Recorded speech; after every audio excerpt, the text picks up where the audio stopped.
மிகுந்த மரியாதைக்குரிய சகோதரர் சோ அவர்களுடைய மறைவு ஈடு செய்ய முடியாத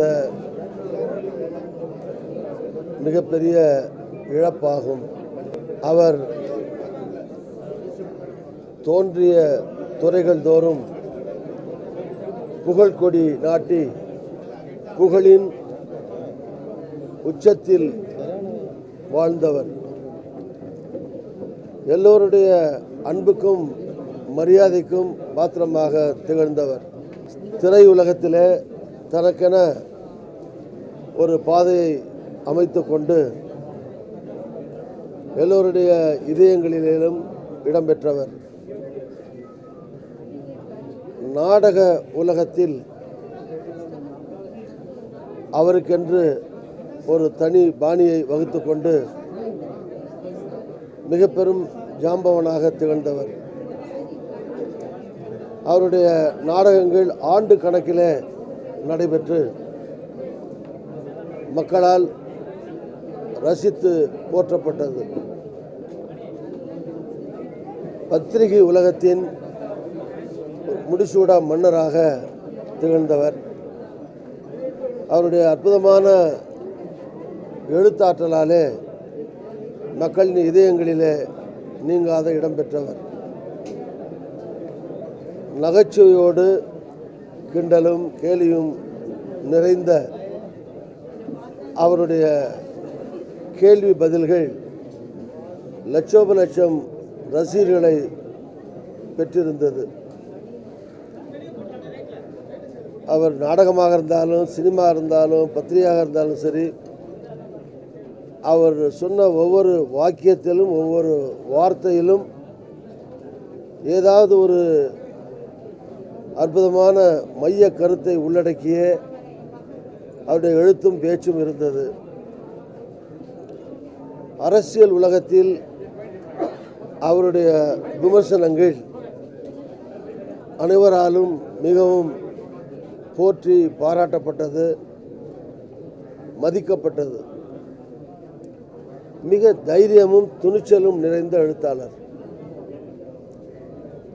யாரை பற்றி இருந்தாலும் சரி அல்லது எந்த அரசியல் கட்சியை பற்றி இருந்தாலும் சரி, எவ்வளவு பெரிய தலைவர்களாக இருந்தாலும் சரி, என்ன பதவியில் இருந்தாலும் சரி, அது பற்றியெல்லாம் அவர் கொஞ்சமும் கவலைப்படாமல் எது அவர் மனதுக்கு நியாயம் என்று படுகிறதோ,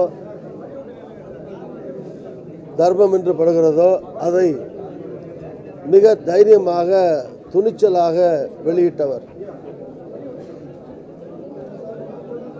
அதனால பல பிரதமர்கள் தொடங்கி பல முதலமைச்சர்கள் தொடங்கி எல்லோருடைய அன்புக்கும் எல்லோரையும் அவர் விமர்சனம் செய்திருந்தாலும் அந்த விமர்சனங்களை எல்லாம் தாண்டி எல்லோரும் சகோதரர் சோ அவர்களை மதித்து போற்றினார்கள் என்றால் அது அவருடைய நேர்மைக்காக, நேர்மையான எழுத்து, துணிச்சலான எழுத்து.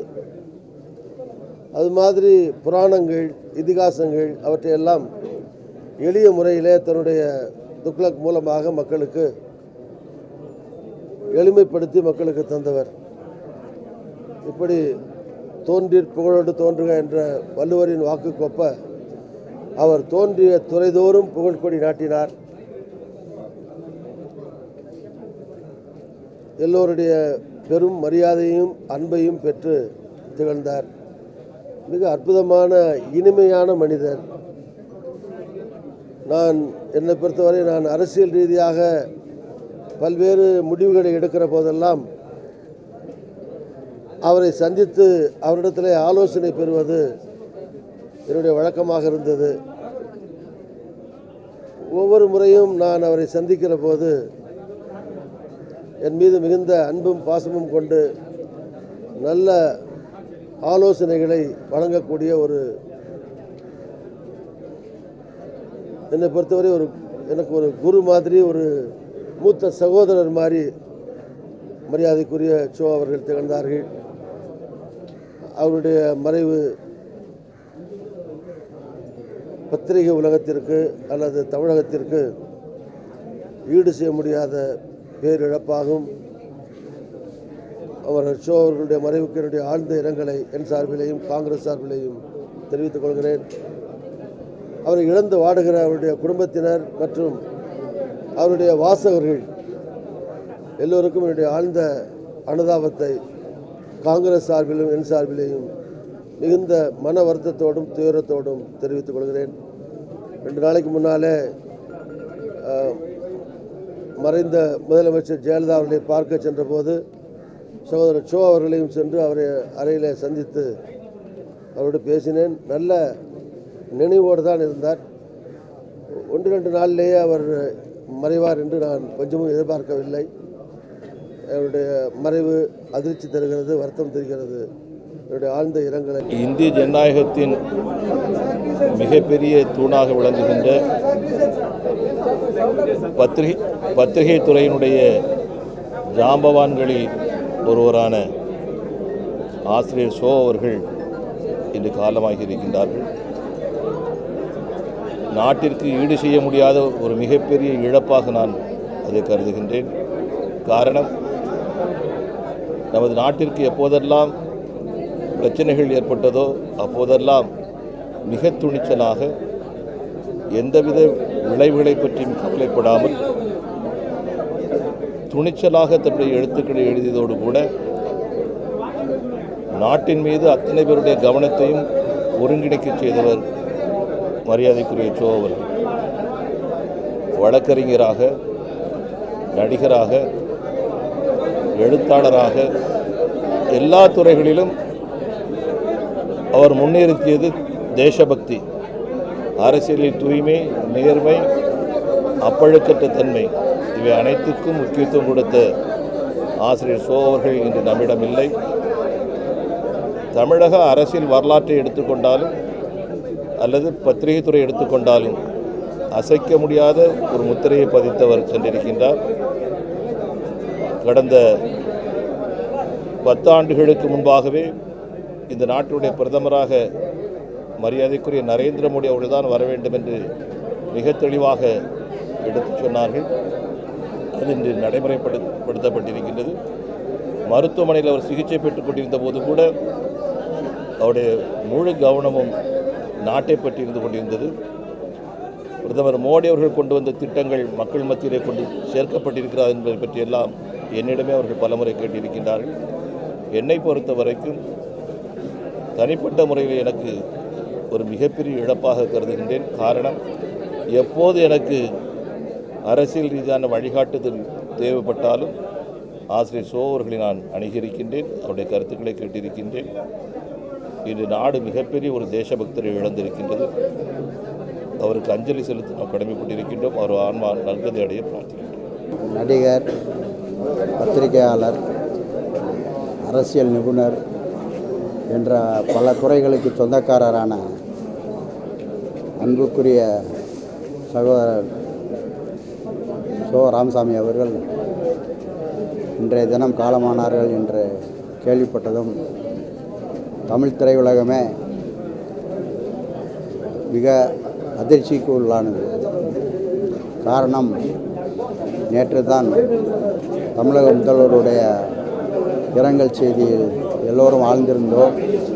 இன்றைய தினம் காலையிலே இந்த செய்தி பேரிடையாக வந்து நம்மளை சேர்ந்தது. திரு ஷோ அவர்கள் திரையுலகிற்கு எவ்வளவோ செய்திருக்கின்றார். அவரை சந்திக்கிற வாய்ப்பு எங்களுக்கு அதிகமாக இருந்தது. நான் தமிழ் திரைப்பட தயாரிப்பாளர் சங்க தலைவராகவும் செயலாளராகவும் இருந்த காலத்தில் சில பிரச்சனைகள் அப்பொழுது ஏற்பட்டது. அந்த பிரச்சனைகள் எல்லாம் யாரிடம் போய் சால்வ் பண்ணுவது என்பது தெரியாமல் விழித்து கொண்டிருந்த நேரத்தில் எங்களை அவராகவே அழைத்து கிட்டத்தட்ட என்னிடம் 1 ஹவராக இப்படி தான் நடந்து கொள்ள வேண்டும் சிலதை, ஏன்னா அவர் ஒதுங்கிட்டார், முன்னால சினிமாவில் இல்லை, இருந்தாலும் அந்த துறைக்கு ஏதாவது ஒரு பிரச்சனை வந்தால் உடனே அதில் பொறுப்பில் இருக்கவங்களை கூப்பிட்டு அவர் பத்திரிகை ஆஃபீஸில் உட்கார வச்சு அது என்னென்ன செய்யணும், எப்படி செய்யணுங்கிறத நுணுக்கமாக அவர் பேர் வெளியே வராத அளவுக்கு எங்களுக்கு அறிவுரைகளை கூறி பலமுறை தயாரிப்பாளர் சங்கத்துக்கு உதவி இருக்கிறார். அதையெல்லாம் எங்களால் மறக்கவே முடியாது. மேலும் தமிழக முன்னாள் முதல்வர் கலைஞர் அவர்களுடன் தொடர்பு இருந்த காரணத்தினால் சில விஷயங்களை அவரிடம் கேட்க வேண்டிய சூழ்நிலை வரும். நான் போய் நேரடியாக கேட்கும்போது எந்த ஒரு வினாடி கூட தங்க விடாமல் உடனடியாக உள்ளே கூப்பிட்டு அதற்கான பதிலை சொல்லி சிரிச்சுக்கிட்டே கூட அனுப்பிச்சி விட்ருவார். அந்த மாதிரி ஒரு நல்ல மனிதர். அவர் மறைந்து விட்டார் என்பது திரையுலகுக்கு ஒரு பேரதிர்ச்சி என்பதை வருத்தத்துடன் தெரிவித்து விடைபெறுகிறேன்.